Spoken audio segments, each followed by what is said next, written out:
21 июл дар шаҳри Чолпонотаи Қирғизистон ҷаласаи чоруми машваратии сарони кишварҳои Осиёи Марказӣ баргузор шуд. Дар мулоқот созишномаи дӯстӣ, ҳамсоягии нек ва ҳамкорӣ барои рушди Осиёи Марказӣ дар асри 21 ба имзо расид. Санади мазкурро Қазоқистон, Қирғизистон ва Ӯзбекистон имзо карда, Тоҷикистон ва Туркманистон аз имзои он худдорӣ карданд.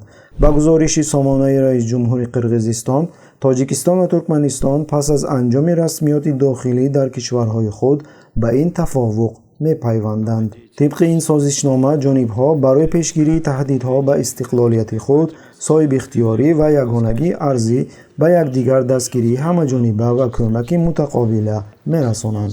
Дар сурати ба миён омадани вазъе ки барои яке аз кишварҳо таҳдид мекунад, мумкин аст машваратҳои дахлдор ҳам дар шакли дуҷониба ва ҳам дар доираи мулоқотҳои машваратии сарони кишварҳои Осиёи Марказӣ бо мақсади муайян намудани таҳдиде ки ба миён омадааст, чораҳои пешгирии самаранокӣ гузаронида мешавад.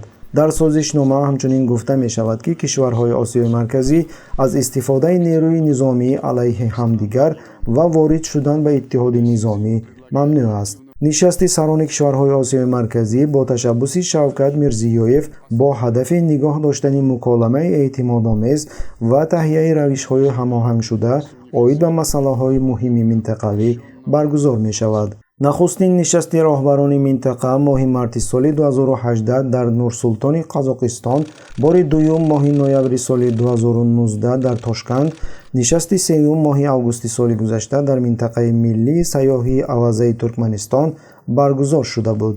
нишасти панҷум соли 2023 дар Душанбе баргузор мешавад.